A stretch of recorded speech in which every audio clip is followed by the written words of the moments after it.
À l'époque, Gilles est bénévole à la Croix-Rouge. Il occupe déjà un rôle clé, responsable de service. Le jour des attentats, il est appelé en renfort. C'était aux alentours de 8 heures, si je me souviens bien. J'ai un collègue de la Croix-Rouge qui m'appelle et qui lui-même avait un ami qui se trouvait à l'aéroport. Et il m'appelle en me disant, écoute, il s'est passé quelque chose de grave à Zaventem, on va avoir besoin de nous. De là, on a un contact avec notre coordination qui nous envoie effectivement à Zaventem avec comme point de première destination Petit, donc la caserne militaire de Petit, là où on n'arrivera jamais parce qu'entre-temps on a été détourné pour se rendre à Malbec.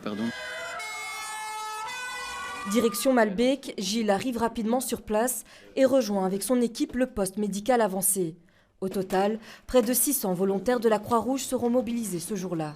On a découvert pas mal de victimes gravement atteintes qui avaient besoin rapidement de matériel et surtout de personnel infirmier pour pouvoir leur prodiguer des soins comme mettre une perfusion, des antidouleurs, etc.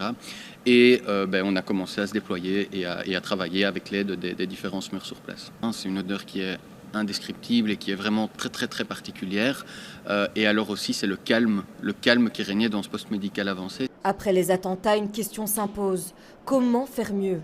En 10 ans, la Croix-Rouge a adapté ses procédures et renforcé ses dispositifs d'intervention. Avant, on devait appeler chaque bénévole en lui demandant s'il était disponible ou pas. Ici, maintenant, on a un système qui nous permet de contacter tout le monde en une fois et qui surtout nous permet d'avoir un retour du bénévole si oui, il est disponible ou non. Donc, on sait évaluer combien de personnes sont disponibles en temps réel. On a la formation qui a évolué aussi. Donc, on a notre organisation interne aussi. Donc, on a maintenant un coordinateur, donc un responsable qui va sur site et qui encadre tout le personnel de la Croix-Rouge. Donc, voilà, on a pas mal de choses qui ont été mises en place. Aujourd'hui, Gilles est coordinateur du service de secours. Dans les semaines qui ont suivi les attentats, un élan de solidarité a émergé. La Croix-Rouge a reçu un afflux massif de demandes.